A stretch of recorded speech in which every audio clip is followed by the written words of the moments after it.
Friends, ఇదైతే మన Indian navy అనమాట. ఈ వీడియోలో అయితే కనుక మనం ఇండియన్ నేవీకి సంబంధించినటువంటి ఎస్ఎస్సి ఆఫీసర్స్ జూన్ 2027 8027 కోర్సుకి సంబంధించినటువంటి అప్లికేషన్ ఆన్లైన్ ప్రాసెస్ అయితే మనకి స్టెప్ బై స్టెప్ ఉందన్నమాట. ఈ ఫ్రెండ్స్, మీకు కనుక ఈ యొక్క జాయిన్ ఇండియన్ నేవీలో కనుక ఆల్రెడీ అకౌంట్ ఉంటే కనుక మీరు డైరెక్ట్గా లాగిన్ అయిపోయి ఈజీగా అప్లికేషన్ ఫామ్ అయితే ఫిల్అప్ అయితే చేసుకోవచ్చు అనమాట. లాగిన్ అవడానికి అయితే ఇక్కడ మనం ఏంటంటే మొదట స్టేట్ సెలెక్ట్ చేసుకోవాలన్నమాట. మీ యొక్క స్టేట్, అలాగే మీకు డొమిసైల్ స్టేట్ అనమాట. ఇదైతే మనం సెలెక్ట్ అయితే చేసుకోవాలి. అలాగే చూసుకొని ఇక్కడ క్యాప్చర్ ఎంటర్ చేయాలి, సేవ్ అనాలి. ప్లస్ మనకి నెక్స్ట్ అయితే లాగిన్ ఫామ్ వస్తుందండి. ఈమెయిల్ ఐడి, పాస్వర్డ్ ఇక్కడ క్యాప్చర్ ఎంటర్ చేసేసి లాగిన్ తీసి ఒకవేళ కనుక మీరు కనుక ఈ యొక్క పాస్వర్డ్ మర్చిపోతే ఫర్గాట్ పాస్వర్డ్ అయితే తీసుకోవచ్చు. తీసుకుని ఈమెయిల్ ఐడి క్యాప్చర్ ఎంటర్ చేసేసి దాన్ని రెస్టోర్ అయితే చేసుకోవచ్చు. ప్లస్ ఇక మీకు కనుక అకౌంట్ లేకపోతే ఫ్రెషర్స్ అయితే కనుక ఇక్కడ ఏంటంటే రిజిస్ట్రేషన్ ఉంటుంది అనమాట. దీంట్లో కూడా మొదట ఏంటంటే ఫోటో ఐడి అనమాట. ఓటర్ ఐడి ఉంది, డ్రైవింగ్ లైసెన్స్ కానీ, పాన్ కార్డ్ కానీ, లేదంటే 10th లేదంటే ఇంటర్మీడియట్ పాస్ సర్టిఫికేట్, లేదంటే పాస్పోర్ట్ ఏదో ఒకటి సెలెక్ట్ అయితే చేసుకోవాలి. ఇలాగనమాట. సెంటర్ ఐడి నెంబర్ ఎంటర్ చేయాలి, క్యాప్చర్ ఎంటర్ చేయాలి, సేవ్ అనాలి. ప్లస్ ఇక్కడ ఏంటంటే మీ యొక్క పర్సనల్ డీటెయిల్స్ అంటే first name, middle name, last name ఇక్కడ ఎంటర్ చేయాలి. అలాగే మీకు 10 digit మొబైల్ నెంబర్ ఎంటర్ చేయాలి. అలాగే మీకు ఫాదర్స్ నేమ్, అలాగే మీకు మదర్స్ నేమ్ ఇక్కడ ఎంటర్ అయితే చేసుకోవాలి. ప్లస్ ఇక్కడ నెక్స్ట్ ఏంటంటే డేట్ ఆఫ్ బర్త్ అనమాట. ఇక్కడ క్యాలెండర్ అయితే ఇచ్చారు. దీని నుంచి మొదటి ఇయర్, తర్వాత మంత్, డే అయితే సెలెక్ట్ అయితే చేసుకోవాలన్నమాట. ఈ వేకెన్సీస్కి సంబంధించి ఏంటంటే మనకి ఇక్కడ ఏంటంటే మనకి బ్రాంచ్ లేదంటే క్యాడర్ని బట్టి అయితే ఈ యొక్క డేట్ ఆఫ్ బర్త్ అనేది మనకి చేంజ్ అయితే అవుతుంది అనమాట. ఏజ్ లిమిట్ అనేది ఇక్కడ చూసుకుంటే కనుక మీకు కనుక ఒక ఎగ్జిక్యూటివ్ బ్రాంచ్ కనుక మీరు అప్లై చేస్తుంటే కనుక 2nd July 2002 అలాగే 1st January 2008 మధ్య కనుక మీ యొక్క డిఓబి ఉంటే సరిపోతుంది అనమాట. అలాగే మీరు కనుక పైలట్కి సంబంధించి అయితే 2003-2008 మధ్య ఉంటే సరిపోతుంది అనమాట. అలాగే చూసుకుంటే మనకి ఏటీసీ అంటే ఎయిర్ ట్రాఫిక్ కంట్రోలర్ మీరు అప్లై చేయాలనుకుంటే కనుక 2nd July 2002 అలాగే 1st July 2006 ఆ మధ్య కనుక మీ యొక్క డిఓబి ఉంటే సరిపోతుంది. అలాగే కనుక మనకి లాజిస్టిక్స్ చూసుకుంటే కనుక 2002 అలాగే 2008 మధ్య కనుక ఉంటే మీ యొక్క డేట్ ఆఫ్ బర్త్ దీనికి మీరు అప్లై అయితే చేసుకోవచ్చు అనమాట. ప్లస్ అలాగే ఇక్కడ చూసుకోవచ్చు. అలాగే మీ ఇక్కడ ఎడ్యుకేషన్కి సంబంధించి అయితే మనకి 2002 అలాగే 2006 మధ్య అయితే ఉండాలన్నమాట. సో మీరు అప్లై చేసే ముందు ఒకసారి కనుక ఈ యొక్క నోటిఫికేషన్ మీ యొక్క బ్రాంచ్ దాన్ని బట్టి ఇక్కడ మనం మీరు అప్లై చేసేటటువంటి క్యాడర్ ఆ యొక్క బ్రాంచ్ని బట్టి ఈ యొక్క డేట్ ఆఫ్ బర్త్ అనేది ఒకసారి చెక్ చేసుకుంటే దాన్ని బట్టి ఇక్కడ మీరు ఎంటర్ అయితే చేసుకోవచ్చు. ప్లస్ నెక్స్ట్ ఏంటంటే నేషనల్ ఇండియన్ అయితే సెలెక్ట్ అయితే చేసుకోవాలి. డొమిసైల్ అంటే మీకు పర్మనెంట్ రెసిడెంట్ స్టేట్. మీరు ఎక్కడైతే బార్న్ అయ్యారో మీ యొక్క ఫాదర్స్, మీ ఫోర్ ఫాదర్స్ ఎక్కడైతే ఉందో దానిని డొమిసైల్ అంటారనమాట. అంటే పర్మనెంట్ రెసిడెంట్ అనమాట. మీరు ఏ స్టేట్లో ఉంటే ఆ స్టేట్ అనమాట. ఆంధ్రప్రదేశ్, తెలంగాణ ఏంటి. జెండర్ మీరు మేల్ ఫీమేల్ సెలెక్ట్ అయితే చేసుకోవాలి. Marital status married single select అయితే చేసుకోవాలి. ప్లస్ ఇక్కడ ఏంటంటే applications are invited from the eligible unmarried men and unmarried women. So కాబట్టి ఏంటంటే మనం ఇక్కడ అన్మ్యారీడ్ అని సెలెక్ట్ అయితే చేసుకోవాలి. సో మీరు కనుక ఇక్కడ మ్యారీడ్ అని ఇస్తే కనుక తీసుకోదు అనమాట. You are not eligible to register with the marital status as married అనమాట. సో ఏంటంటే ఇక్కడ మనం ఇక్కడ సింగిల్ మాత్రమే పెట్టాలన్నమాట మనం తప్పనిసరిగా. ఇక్కడ ఏంటంటే మనకి is your date of birth in Aadhaar is same as matriculation official certificate. మీ యొక్క డేట్ ఆఫ్ బర్త్ ఏదైతే ఉందో అది మన ఆధార్ కార్డులో, అలాగే ఈ డేట్ ఆఫ్ బర్త్ ప్రూఫ్ ఏదైతే ఉందో 10th క్లాస్ లేదంటే మన date of birth official certificate దాంట్లో ఎగ్జాక్ట్గా ఉన్నదని చెప్పేసి మనం ఇక్కడ ఎస్ అయితే పెట్టుకోవాలన్నమాట. అంటే మన ఆధార్ కార్డులో ఉన్నటువంటి డేట్ ఆఫ్ బర్త్ అనేది ఈ యొక్క 10th క్లాస్లో ఉన్నటువంటి ఆ యొక్క మెమోస్లో ఎగ్జాక్ట్గా మ్యాచ్ అయితే అవ్వాలన్నమాట. ఎటువంటి డిస్క్రిపెన్సీస్ అంటే తప్పులు లేకుండా కూడా. ఇక్కడ ఐడెంటిఫికేషన్ మార్క్స్ అంటే కనుక మనకి మోల్స్ అనమాట. మీ 10th మెమోస్లో అయితే ఉంటుంది. ఎక్కడైతే మీకు విజువల్ మార్క్స్ ఉన్నాయి అది 2 అయితే ఎంటర్ అయితే చేయాలని ప్లేస్ అనమాట. అది అంటే రైట్ హ్యాండ్ ఎక్కడ ఉన్నాయి అనేది. నెక్స్ట్ ఏంటంటే do you have Aadhaar card ఉంటే ఎస్ పెట్టాలి. ఎస్ పెట్టి దాని నెంబర్ అయితే మెన్షన్ చేయాలి ఉంటే కనుక. తర్వాత అలాగే మీకు కనుక పాన్ కార్డు ఉంటే ఎస్ పెట్టా లేకపోతే నో. అలాగే మీకు కనుక ఓటర్ ఐడి ఉంటే ఎస్ లేకపోతే నో. అలాగే పాస్పోర్ట్ ఉంటే ఎస్ లేకపోతే నో అలా సెలెక్ట్ అయితే చేసుకోవాలి. అలాగే రేషన్ కార్డు ఉంటే ఎస్ లేకపోతే నో. అలాగే ఎడ్యుకేషన్ క్వాలిఫికేషన్స్ అనమాట. హైయెస్ట్ క్వాలిఫికేషన్ మీ యొక్క హైయెస్ట్ క్వాలిఫికేషన్ ఏంటనేది బీకామా, బిఈనా, బీటెక్ ఏంటనేది ఇలాగ సెలెక్ట్ అయితే చేసుకోవాలన్నమాట. అలా హైయెస్ట్ స్ట్రీమ్ కూడా అడుగుతారనమాట. వాటిల్లో మీరు ఏ స్ట్రీమ్లో అయితే ఆ యొక్క డిగ్రీ లేదంటే అది చేశారని చెప్పేసి మనం ఇక్కడ సెలెక్ట్ అయితే ఇలాగా చేసుకోవాలన్నమాట. ఏదైతే అదనమాట. అలాగే చూసుకుంటే ఇక్కడ ఎడిషనల్ క్వాలిఫికేషన్స్ ఏదైనా ఉంటే కనుక మీరు ఇక్కడ ఎంటర్ అయితే చేసుకోవచ్చు అనమాట. అంటే సెలెక్ట్ అయితే చేసుకోవచ్చు. పీజీ డిప్లొమాస్ కానీ ఇంకా ఏదైనా చేసి ఉంటే మేనేజ్మెంట్ కానీ ఏదైనా సెలెక్ట్ అయితే చేసుకోవాలన్నమాట. ప్లస్ నెక్స్ట్ ఏంటంటే ఇక్కడ ఈమెయిల్ ఐడి ఎంటర్ చేయాలి 2 times అనమాట. ఇక్కడ అలాగే ఇక్కడ ఒక పాస్వర్డ్ అనేది క్రియేట్ అయితే చేసుకొని ఇక్కడ మనం కన్ఫర్మ్ అయితే చేసుకోవాలి. ఇదైతే మనకి 6 నుంచి 20 క్యారెక్టర్స్ మధ్య అయితే ఉండాలి. ఒక అప్పర్ కేసు, లోయర్ కేసు, ఒక స్పెషల్ క్యారెక్టర్, ఒక నెంబర్, అలాగా కాంబినేషన్ ఆఫ్ ఆల్ఫా న్యూమరిక్స్ అలాగా ఒక పాస్వర్డ్ క్రియేట్ చేసుకొని ఇక్కడ కన్ఫర్మ్ అయితే చేయాలి. క్యాప్చా ఎంటర్ చేయాలి. నెక్స్ట్ ఏంటంటే 2 టిక్ ఆన్ చేయాలన్నమాట. టిక్ ఆన్ చేసి సేవ్ అనాలి. ఫ్రెండ్స్ మీకు నెక్స్ట్ ఇలా ఒక మెసేజ్ అయితే వస్తుంది అనమాట. ఏంటంటే అకౌంట్ సక్సెస్ఫుల్లీ క్రియేటెడ్, అలాగే instructions have been sent to your email address if not verified within 24 hours. అంటే మీరు కనుక 24 hours లోపల కనుక దాన్ని వెరిఫై చేయకపోతే your account will be delete. అంటే మళ్ళీ మీరు ఫ్రెష్గా రిజిస్ట్రేషన్ అయితే చేసుకోవాలన్నమాట. ఒకవేళ కనుక రాకపోతే మీరు ఆ యొక్క స్పాన్ ఫోల్డర్లో కానీ ఇంకేదైనా అదర్ ఫోల్డర్స్లో ఈ యొక్క మెసేజ్ ఉండే అవకాశాలు అయితే ఉంటాయి. దాన్ని ఓపెన్ చేసి దాన్ని వెరిఫై అయితే చేసుకొని తర్వాత లాగిన్ అయితే చేసుకోవాలన్నమాట. లాగిన్ కోసం ఏంటంటే ఇక్కడ మొదట స్టేట్ సెలెక్ట్ చేసుకోవాలి, క్యాప్చా ఎంటర్ చేయాలి, సేవ్ అనాలి. ప్లస్ నెక్స్ట్ ఏంటంటే email ID, password, captcha enter చేస్తే లాగిన్ అయితే చేసుకోవాలి. ప్లస్ ఇక్కడ ఏంటంటే మీకు హైట్ అనేది ఎంటర్ అయితే చేసుకోవాలన్నమాట. ప్లస్ మనకి మినిమం వచ్చేసరికి 157 centimeters అనమాట మేల్, అలాగే 152 centimeters వచ్చేసరికి ఫీమేల్కి అనమాట. సో ఇక్కడ ఏంటంటే మీ యొక్క హైట్ అనే సెంటీమీటర్స్ సెలెక్ట్ అయితే టిక్ ఆన్ చేయాలి, క్యాప్చా ఎంటర్ చేయాలి, సేవ్ అనాలి. ప్లస్ ఇక్కడ ఏంటంటే మనకి ప్రొఫైల్ అయితే మనం సక్సెస్ఫుల్గా క్రియేట్ చేసుకున్నాం. గ్రీన్ కలర్లో వచ్చిందండి. మిగతా 3 వచ్చినాయి అనమాట రెడ్ కలర్లో. అవి ఏంటంటే మొదట మనం ఏం చేయాలంటే మొబైల్ నెంబర్ వెరిఫై చేయాలి, ఓటీపీ వస్తుంది.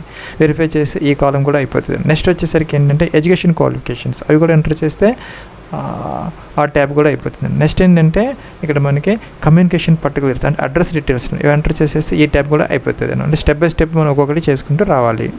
ఇక్కడ ఏంటంటే మీకు మొబైల్ నెంబర్ క్యాప్చా ఎంటర్ చేసి వెరిఫై అనాలి. ప్లస్ ఇక్కడ ఏంటంటే మీకు ఓటీపీ వస్తుంది, ఎంటర్ చేయాలి, క్యాప్చా ఎంటర్ చేయాలి, వెరిఫై అనాలి. ప్లస్ ఇక్కడ నెక్స్ట్ ట్యాబ్ అనమాట. ఇక్కడ ఏంటంటే ఎడ్యుకేషన్ క్వాలిఫికేషన్ క్లిక్ ఏరియా అనాలి. ఇక్కడ కొన్ని పర్టికులర్స్ ఆటోమేటిక్గా వస్తాయి అనమాట. మనం అక్కడ ఇచ్చిన వాటిని బట్టి ఇంకా ఇయర్ ఆఫ్ పాసింగ్ అనమాట. మీరు ఎప్పుడు పాస్ అయ్యారు అనేది సెలెక్ట్ అయితే చేసుకోవాలి. అలాగే క్యాండిడేట్ స్టేటస్ అంటే కంప్లీట్ అయిపోయింది ఫైనల్ ఇయర్, లేకపోతే ఇంకా చదువుతున్నారా. ఒకవేళ ఫైనల్ ఇయర్ అయితే కనుక సెలెక్ట్ చేసుకోవాలన్నమాట. ఒకవేళ కంప్లీట్ అయిపోతే ఈ బటన్ సెలెక్ట్ అయితే చేసుకోవాలి. మార్క్స్ పర్సంటేజ్లో ఉన్నదా, CGPAలో ఉన్నది, ఏదైతే అదనమాట. అలాగే మీ రెగ్యులర్, డిప్లొమానా అంటే ఇంటిగ్రేటెడ్ కోర్స్ ఏదైతే అదనమాట సెలెక్ట్ అయితే చేసుకోవాలి. ఇంకా కూడా మనకి అగ్రిగేట్ CGPA టిల్ 5 semesters వరకు అనమాట. అదే కనుక మీరు ఇంటిగ్రేటెడ్ కోర్స్ చదువుతున్న వాళ్ళైతే కనుక 7 semesters వరకు అగ్రిగేట్ మొత్తం మీద 5 semesters వరకు ఎంత CGPA వచ్చింది ఇక్కడ మెన్షన్ అయితే చేసుకోవాలన్నమాట. అలాగే చూసుకుంటే మొత్తం మీద ఆల్ సెమిస్టర్స్ మీద మీకు ఇక్కడ ఎంత CGPA వచ్చింది, లేకపోతే పర్సంటేజ్ ఏదైతే అదనమాట. అలాగే మనకి ప్లస్ ఈ 2 కూడా 2 times ఎంటర్ చేయాలన్నమాట. కాలమ్స్ ఇక్కడ సేమ్ ఎంటర్ అయితే చేసుకోవాలి. ప్లస్ మీకు కనుక CGPA మోడ్లో కానీ సిస్టంలో కనుక ఉంటే కనుక దానికి సంబంధించినటువంటి ఒక ఫార్ములా అయితే ఉంటాయి. దాని ప్రకారం ఏంటంటే CGPAని పర్సంటేజ్లోకి అయితే కన్వర్ట్ అయితే చేసుకోవాలి. ఆ కన్వర్షన్ సర్టిఫికేట్ కూడా మనం అప్లోడ్ అయితే చేసుకోవాలి. జనరల్గా ఏంటంటే CMM బ్యాక్ సైడ్ ఉండే అవకాశాలు అయితే ఉంటాయి. అది ఆయన అప్లోడ్ అయితే చేసుకోవాలి. కనుక ఏది లేకపోతే కనుక మీరు 10 అనేది ఒక నెంబర్ తీసుకొని మనకి స్కేల్ దాని ప్రకారం CGPAని కన్వర్ట్ అయితే చేసుకోవచ్చు అనమాట. ప్లస్ మీ కాలేజీ వాళ్ళు కనుక ఇస్తే కనుక ఆ యొక్క కన్వర్షన్ ఫార్ములా సర్టిఫికేట్ దాని ప్రకారం ఎంత స్కేల్ అయితే 9.5 10 దాని ప్రకారం వేసుకొని ఆ యొక్క CGPA కన్వర్షన్ సర్టిఫికేట్ ఇక్కడ అప్లోడ్ చేస్తే సరిపోతుంది అనమాట. ఒకవేళ ఇవ్వకపోతే కనుక మీరు దానిని 10తో కనుక మల్టిప్లై చేసుకొని పర్సంటేజ్ అయితే తీసుకోవచ్చు. అప్పుడు కూడా మనం ఏంటంటే no formula has been given అని చెప్పేసి ఆ యొక్క సర్టిఫికేట్ కూడా మనం అప్లోడ్ అయితే చేయాల్సిన అవసరం అయితే ఉంటుంది. ఇస్తే ఉంటే కనుక ఇచ్చినటువంటి ఆ యొక్క సర్టిఫికేట్, లేకపోతే కనుక లేదని ఇచ్చినటువంటి కాలేజీ వాళ్ళు అది కూడా అప్లోడ్ మనం ఏదో ఒక ప్రూఫ్ అనేది ఇక్కడ మనం అప్లోడ్ అయితే చేయాల్సిన అవసరం అయితే ఉంటుంది. PDF 1 MB వరకు అయితే మనం అలౌ అయితే చేస్తాం. అలాగే డిగ్రీకి సంబంధించినటువంటి మార్క్ షీట్ అనమాట. ఫ్రెండ్స్ మనకి అవైలబుల్ మార్క్ షీట్స్ ఏవైతే ఉన్నాయో అంతవరకు అన్ని కంబైన్ కలుపుకొని ఒకటే సింగిల్ PDF 2 MB వరకు అలౌ అయితే చేస్తారు. అలాగే మీకు యూనివర్సిటీ నేము, అలాగే కాలేజీ నేము, కాలేజీ ఏ స్టేట్లో ఉంది, అది ఏ డిస్ట్రిక్ట్లో ఉంది, అలాగే అది AICT UGC అప్రూవ్డ్ అని చెప్పేసి టిక్ ఆన్ చేసుకోవాలి. అలాగే ఇంటర్మీడియట్కి లేదంటే డిప్లొమా మార్క్ షీట్ ఇక్కడ అప్లోడ్ అయితే చేసుకోవాలి. ఇంటర్ డిప్లొమాకి సంబంధించినటువంటి క్వాలిఫికేషన్ టైప్ అనమాట. మీరు ఇంటర్మీడియట్ సైన్సా లేకపోతే కామర్స్, హ్యూమానిటీ దీనికి సంబంధించిందా ఏదైతే అదనమాట. సైన్స్ అయితే ఇలా తీసుకోవాలన్నమాట. మీ CGPA మోడ్లో ఉన్నారా ఇంటర్మీడియట్లో, లేకపోతే మార్క్స్ మోడ్లో ఉన్నారా ఏంటనేది అనమాట. ఇక్కడ ఇంగ్లీష్ టోటల్ మార్క్స్ ఎంత, అప్టైన్ మార్క్స్ ఎంత, ఇలాగనమాట. 100 మార్క్స్కి మీకు అప్టైన్ మార్క్స్ ఎంత, ఎన్ని వచ్చినాయి ఏంటనే. అలాగే హిందీ, ఫిజిక్స్, కెమిస్ట్రీ. సో ఇక్కడ మనకి నెంబరు 300 అలా తీసుకుంటుంది అనమాట. ఒక్కొక్క బోర్డులో ఒక్కొక్క రకంగా అయితే ఉంటుంది. మీరు వచ్చినటువంటి 2 ఇయర్స్ మొత్తం మీద కలుపుకొని టోటల్ మార్క్స్ ఎంత, మీకు ఎన్ని మార్క్స్ వచ్చాయి అలాగే వేస్తే సరిపోతుంది అనమాట. మీకు ఏవైతే అప్లికబుల్ సబ్జెక్ట్స్ ఉన్నాయో అవన్నమాట. సో ఇంకా మీకు ఏదైనా అడిషనల్ సబ్జెక్ట్స్ ఏదైనా కావాలనుకుంటే ఆ సబ్జెక్ట్స్ ఇక్కడ తీసుకోవచ్చు అనమాట. తీసుకుని అవి ఎంటర్ అయితే చేసుకోవచ్చు, లేకపోతే వదిలేసుకోవచ్చు అనమాట. ఉన్న సబ్జెక్ట్స్ మీకు సరిపోతే మీ యొక్క దీన్ని బట్టి సరిపోతుంది. లేకపోతే కనుక సపోజ్ కొంతమంది సంస్కృతి ఉంటుంది, అది తీసుకుని ఎంటర్ అయితే చేసుకోవచ్చు. అలాగే వేరే సబ్జెక్ట్స్ కూడా ఇక్కడ ఉన్నాయి, తీసుకుని ఎంటర్ అయితే చేసుకోవాలి. అలాగే సీరియల్ నెంబర్ అనమాట. అంటే మార్క్ షీట్లో సీరియల్ నెంబర్ ఉంటుంది, లేకపోతే రోల్ నెంబర్ ఉంటుంది అనమాట ఇంటర్మీడియట్కి సంబంధించి. అలాగే ఇంటర్మీడియట్ ఏ బోర్డులో చదువుకున్నారు, ఏ స్టేట్లో చదువుకున్నారు, ఏ బోర్డులో చదువుకున్నారు అనమాట. ఇలా ఎంటర్ అయితే చేసుకోవాలన్నమాట. అలాగే చూసుకుంటే ఇక్కడ 10th క్లాస్కి సంబంధించిన మార్క్స్ మోడ్లో ఉన్నారా, సిజిపిఏ మోడ్లో. మార్క్స్ అయితే కనుక టోటల్ మార్క్స్ ఎంత, మీకు వచ్చిన మార్క్స్ ఎంత. సిజిపిఏ అయితే ఇలాగైతే వేసుకోవాలన్నమాట. సిజిపిఏ అయితే కనుక సెలెక్ట్ అయితే చేసుకొని ఇక్కడ 10th క్లాస్ సంబంధించినటువంటి డాక్యుమెంట్ ఆఫ్ కన్వర్షన్ సిజిపిఏ నుంచి పర్సంటేజ్కి కన్వర్షన్ ఫార్ములా అయితే అప్లోడ్ అయితే చేసుకోవాల్సిన అవసరం అయితే ఉంటుంది. ఒకవేళ మార్క్స్ సిస్టమ్ అయితే డైరెక్ట్గా మార్క్స్ అయితే వేసుకోవచ్చు, పర్సంటేజ్ ఇక్కడ ఆటోమేటిక్గా అయితే వస్తుంది అనమాట. అలాగే 10th క్లాస్కి సంబంధించినటువంటి సీరియల్ నెంబర్ అనమాట. ఇక్కడ ఎంటర్ అయితే చేసుకోవాలి. అది ఏ స్టేట్లో చదువుకున్నారు, మీరు ఏ బోర్డులో చదువుకున్నారు, ఆ యొక్క 10th క్లాస్కి సంబంధించి మార్క్ షీట్ కూడా అప్లోడ్ అయితే చేసుకోవాలి. 1 MB వరకు PDF అలౌ అయితే చేస్తారనమాట. అలాగే సర్టిఫికేట్ అంటే passing certificate of 10th class ఇక్కడ అప్లోడ్ చేయాలి. అలాగే క్యాప్చర్ ఎంటర్ చేయాలి, సేవ్ అనాలి. ఫ్రెండ్స్ ఇక్కడ చిన్న మిస్టేక్ జరిగిందన్నమాట. ఇక్కడ ఏంటంటే అప్ టు 5 సెమిస్టర్స్ వరకు సిజిపిఏ ఇక్కడ ఎంటర్ చేసి ఇక్కడ ఏంటంటే అగ్రిగేట్ పర్సంటేజ్ టిల్ 5 ఇక్కడ అంటే పర్సంటేజ్ ఎంటర్ చేయాలన్నమాట.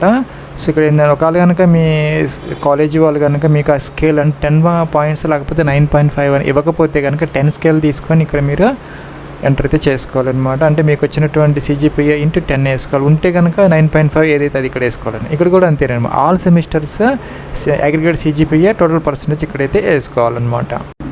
ప్లస్ ఇక్కడ ఏంటంటే మీకు పర్మనెంట్ అడ్రస్ అనమాట. ఇక్కడ door number, flat number, complete address, అలాగే అడ్రస్ 2 కూడా ఉన్నది. అలాగే స్టేట్ మీ అడ్రస్లో నుంచి సెలెక్ట్ అయితే చేసుకోవాలి. అలాగే మన డిస్ట్రిక్ట్స్ అన్నీ కూడా వస్తాయి, సెలెక్ట్ అయితే చేసుకోవాలి. పిన్ కోడ్ ఎంటర్ చేయాలి.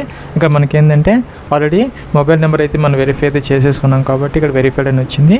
ఇంకా ఆల్టర్నేటివ్ సెకండ్ ఈమెయిల్ ఐడి ఉండి ఇక్కడ ఎంటర్ అయితే చేసుకోవచ్చు. ప్లస్ ఇంకేంటంటే నియరెస్ట్ పోలీస్ స్టేషన్, దగ్గరగా ఉన్నటువంటి పోలీస్ స్టేషన్ ఇంకా కూడాను కరస్పాండెన్స్ అడ్రస్ కనుక ఈ 2 కూడా సేమ్ అయితే కనుక పర్మనెంట్ ఇది టిక్ ఆన్ చేసేసి ఇవన్నీ కూడా ఆటోమేటిక్గా ఫిల్అప్ అయితే అయిపోతాయి. ఇంకా డాక్యుమెంట్స్ అప్లోడ్ సంబంధించి ఫోటోగ్రాఫ్ అప్లోడ్ చేసుకోవాలి. జేపీజీ ఫార్మేట్ 100 KB అనమాట సైజు. అలాగే చూసుకుంటే సిగ్నేచర్ కూడా 100 KB జేపీజీ ఫార్మేట్. అలాగే డొమిసైల్ అంటే రెసిడెన్స్ ప్రూఫ్ కోసం ఏంటంటే మీరు లైక్ పర్మనెంట్ రెసిడెంట్ సర్టిఫికేట్ లేదంటే కనుక ఈ యొక్క డొమిసైల్ అనేది తప్పనిసరిగా అప్లోడ్ అయితే చేసుకోవాలి. PDF ఫార్మేట్ మనకి 1 MB వరకు అయితే ఇక్కడ అలౌ అయితే చేస్తారు.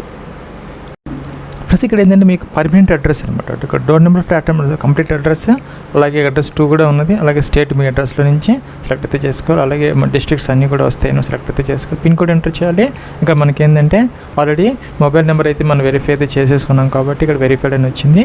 ఇంకా ఆల్టర్నేటివ్ సెకండ్ ఈమెయిల్ ఐడి ఉండి ఇక్కడ ఎంటర్ అయితే చేసుకోవచ్చు. ప్లస్ ఇంకేంటంటే నియరెస్ట్ పోలీస్ స్టేషన్, దగ్గరగా ఉన్నటువంటి పోలీస్ స్టేషన్ ఇంకా కూడాను కరస్పాండెన్స్ అడ్రస్ కనుక ఈ 2 కూడా సేమ్ అయితే కనుక పర్మనెంట్ ఇది టిక్ ఆన్ చేసేసి ఇవన్నీ కూడా ఆటోమేటిక్గా ఫిల్అప్ అయితే అయిపోతాయి. ఇంకా డాక్యుమెంట్స్ అప్లోడ్ సంబంధించి ఫోటోగ్రాఫ్ అప్లోడ్ చేసుకోవాలి. జేపీజీ ఫార్మేట్ 100 KB అనమాట సైజు. అలాగే చూసుకుంటే సిగ్నేచర్ కూడా 100 KB జేపీజీ ఫార్మేట్. అలాగే డొమిసైల్ అంటే రెసిడెన్స్ ప్రూఫ్ కోసం ఏంటంటే మీరు లైక్ పర్మనెంట్ రెసిడెంట్ సర్టిఫికేట్ లేదంటే కనుక ఈ యొక్క డొమిసైల్ అనేది తప్పనిసరిగా అప్లోడ్ అయితే చేసుకోవాలి. PDF ఫార్మేట్ మనకి 1 MB వరకు అయితే ఇక్కడ అలౌ అయితే చేస్తారు. ప్లస్ నెక్స్ట్ ఏంటంటే ఇలా వస్తుంది అనమాట. Your communication profile has been update successful అని వస్తుంది. ఇక్కడ ఏంటంటే అకౌంట్స్ ఇన్ఫర్మేషన్ ఏదైనా మీరు ఎడిట్ చేసుకోవాలి. అలాగే చేంజ్ పాస్వర్డ్ చేసుకోవాలి. అలాగే ఎడ్యుకేషన్ క్వాలిఫికేషన్ డీటెయిల్స్ ఏదైనా మార్చుకోవాలంటే ఎడిట్ చేసుకోవచ్చు. అలాగే అడ్రస్ డీటెయిల్స్ ఏదైనా చేంజ్ చేసుకోవాలన్నా కూడా చేసుకోవచ్చు అనమాట. ఇక్కడ నెక్స్ట్ ఏంటంటే ఇక్కడ కరెంట్ ఆపర్చునిటీస్ అంటే దీని మీకు అయితే చేసుకోవాలన్నమాట. చేస్తే మీరు కనుక మీ యొక్క ఏజ్, క్వాలిఫికేషన్ అన్నీ కూడా ప్రాపర్గా ఉంటే కనుక మీరు కనుక ఎలిజిబుల్ అయితే మీకు ఆ యొక్క ఆపర్చునిటీస్ అనేది దాంట్లో మనకి ఆటోమేటిక్గా అన్నీ కూడా వస్తాయి అన్నమాట. ప్లస్ మీకు కనుక ఎలిజిబిలిటీ ఉంటే ఇలాగైతే వస్తుంది అన్నమాట. SSCకి సంబంధించి అన్ని బ్రాంచెస్తో పాటు మనకి 06/2027 ఇలా అయితే వస్తుంది. పబ్లిషర్ డేట్ లాస్ట్ డేట్ వచ్చేసరికి 3rd ఆగస్ట్ 2026 ఇదైతే ఎక్స్టెండ్ అయితే చేశారనమాట. సో ఇక్కడ అప్లై అనేది ఏమి క్లిక్ అయితే చేసి అప్లై అయితే చేసుకోవాలి. నెక్స్ట్ మీకు ఇలాగైతే వస్తుంది అనమాట. 06/2027కి సంబంధించినటువంటి అన్ని బ్రాంచెస్ అలా వస్తాయి. 3 టిక్ ఆన్ చేయాలి, అప్లై నవ్వు అనాలి. ఫ్రెండ్స్ నాకైతే ఇలా వచ్చింది అనమాట. ఇక్కడ ఏంటంటే ఆధార్ కార్డ్ నెంబరు, అలాగే మనం ఏదైతే ఈ యొక్క ఐడి ప్రూఫ్ మనం ఇక్కడ సెలెక్ట్ చేసుకుని ఆ నెంబర్ అయితే ఎంటర్ చేసేసి సేవ్ నెక్స్ట్ అన్నాను ఇక్కడ. ఫ్రెండ్స్ నెక్స్ట్ ఇలా వచ్చింది అనమాట. ఎడ్యుకేషన్ పర్టికులర్స్ అన్నీ ఇలా వచ్చాయి అనమాట. 06/27 సంబంధించిన ఎస్ఎస్సి అన్ని బ్రాంచెస్ ఇలా వస్తున్నాయి. లాస్ట్ స్టేజ్ ఇలా అడిగారనమాట. 10th క్లాస్ ఇంగ్లీష్లో మనకి ఎన్ని మార్క్స్ వచ్చాయి, టోటల్ మార్క్స్ ఎంత, మనకి ఎన్ని మార్క్స్ వచ్చాయి అని చెప్పేసి ఇక్కడ మెన్షన్ చేయాలి. సేవ్ నెక్స్ట్ అనండి. ప్లస్ మన ఇండియన్ నేవీకి సంబంధించి గతంలో ఈ యొక్క సర్వీస్ సెలక్షన్ బోర్డ్ ఎస్ఎస్బి కనుక మీరు ఏదైనా ఎంట్రీకి సంబంధించి ఎప్పుడైనా ఫ్రెండ్స్ ఇక్కడ మిలిటరీ రికార్డ్ ట్యాబ్ అనమాట. ఇక్కడ do you have discharged from armed forces before, మీరు ముందు కనుక గతంలో ఆర్మ్డ్ ఫోర్సెస్ నుంచి కనుక ఆ యొక్క డ్యూటీస్ నుంచి కనుక డిశ్చార్జ్ అయ్యి ఉంటే ఎస్పెక్ట్, లేకపోతే నో అనమాట. అలాగే have you ever been enrolled in armed forces before, మీరు గతంలో కనుక ఆర్మ్డ్ ఫోర్సెస్లో కనుక ఎన్రోల్ అయ్యి ఉంటే ఎస్పెక్ట్, లేకపోతే నో అనమాట. Have you attended any service selection board ఎస్ఎస్బికి, మీరు గతంలో కనుక ఎస్ఎస్బి ఇంటర్వ్యూస్ కనుక అటెండ్ అయ్యి ఉంటే ఎస్పెక్ట్, లేకపోతే నో అనమాట. ఎస్ పెడితే కనుక ఇక్కడ అది ఆర్మీనా, నేవీనా, ఎయిర్ ఫోర్స్, ఇంకా టైప్ ఆఫ్ ఎంట్రీ కూడా మెన్షన్ అయితే చేయాలి. నో పెడితే అవసరమైతే లేదనమాట. మీకు కనుక పిఏబిటి అంటే పైలట్ యాప్టిట్యూడ్ బ్యాటరీ టెస్ట్ కనుక మీరు గతంలో కనుక ఫెయిల్ అయ్యి ఉంటే ఎస్ పెట్టాలి, లేకపోతే నో అనమాట. అలాగే మీకు కనుక కమర్షియల్ పైలట్ లైసెన్స్ కనుక ఉంటే ఎస్ పెట్టాలి, లేకపోతే నో పెట్టాలి. ఎస్ పెడితే కనుక ఇక్కడ సిపిఎల్ అంటే కమర్షియల్ పైలట్ లైసెన్స్ డీటెయిల్స్ అయితే ఇక్కడ మనం మెన్షన్ అయితే చేసుకోవాలి. దీని మీద క్లిక్ చేస్తే ఆ డీటెయిల్స్ అన్నీ అడుగుతుంది, మనం ఎంటర్ అయితే చేసుకోవాలి. ఫ్రెండ్స్ ఇక్కడ సిపిఎల్ హోల్డర్ సర్టిఫికేట్ అయితే అప్లోడ్ చేసుకోవాలి. 2 MB వరకు అనమాట. క్యాప్చా ఇచ్చేసి ఇక్కడ సేవ్ అయితే చేసుకోవాలి. నో పెడితే అవసరమైతే లేదనమాట. ఫ్రెండ్స్ నెక్స్ట్ ఇక్కడ మీరు కనుక మర్చెంట్ నేవీ పర్సనల్ కనుక అయ్యి ఉంటే కనుక ఎస్ పెట్టాలి, లేకపోతే నో అనమాట. ఎస్ పెడితే కనుక దాని యొక్క నేవీ పర్సన్ డీటెయిల్స్ అయితే ఎంటర్ అయితే చేసుకోవాలి. నో పెడితే అవసరం లేదనమాట. ఇంకా do you have Asian cadet corps NCC కనుక మీకు సర్టిఫికేట్ ఉంటే అది ఆర్మీలో ఉందా, నేవీలో ఉందా, ఎయిర్ ఫోర్స్లో ఉందా, వింగ్ అయితే సెలెక్ట్ చేసుకోవాలి. గ్రేడ్ అంటే ఏనా, బీనా, సీనా సెలెక్ట్ చేసుకోవాలి. ఇంకా కూడా నేమ్ ఆఫ్ ఎన్సిసి యూనిట్ అయితే మెన్షన్ చేయాలి. నో పెడితే అవసరం అయితే లేదనమాట. సేవ్ నెక్స్ట్ అయితే మిస్లేనియస్ ట్యాబ్ అనమాట. ఇక్కడ మీకు ఈ అడ్వర్టైజ్మెంట్ జాబ్ గురించి మీకు ఎలా తెలిసిందని అడుగుతున్నారు. ఎంప్లాయ్మెంట్ న్యూస్ ద్వారానే ఎలాగో తెలిసిందనేది, సోషల్ మీడియా అనేది.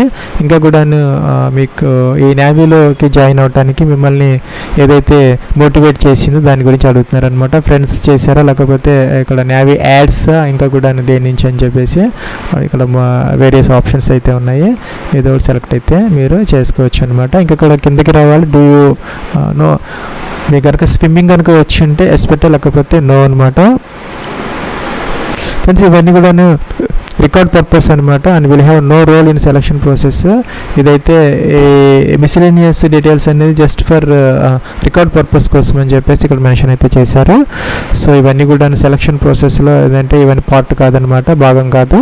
సో మీకు కనుక స్విమ్మింగ్ వస్తే చేసి పెట్టాలి, లేకపోతే నో పెట్టాలన్నమాట. ఇంకా information pertaining to job experience whether employed person, మీరు గతంలో కానీ ఇప్పుడు కానీ కనుక మీరు ఎంప్లాయిడ్ అంటే జాబ్ చేస్తూ ఉంటే వేసి పెట్టాలి. పెడితే కనుక ఇక్కడ ఎస్ పెడితే కనుక కంపెనీ నేమ్, ఇంకా కూడా ఇయర్స్ ఆఫ్ ఎక్స్పీరియన్స్, ఇక్కడ ఎన్ని సంవత్సరాలు ఎన్ని నెలలు, సపోజ్ ఇక్కడ 1 అలాగా సెలెక్ట్ అయితే చేసుకోవచ్చు. ఇవి ఎంటర్ చేస్తే కానీ దీనికి సంబంధించినటువంటి డాక్యుమెంట్స్ అయితే మీ దగ్గర ఉండాలన్నమాట. ఇంకా అపాయింట్మెంట్ లెటర్స్ కానీ, జాయినింగ్ లెటర్స్ కానీ, పే స్లిప్స్ కానీ ఏవో ఒకటి ఉండాలి.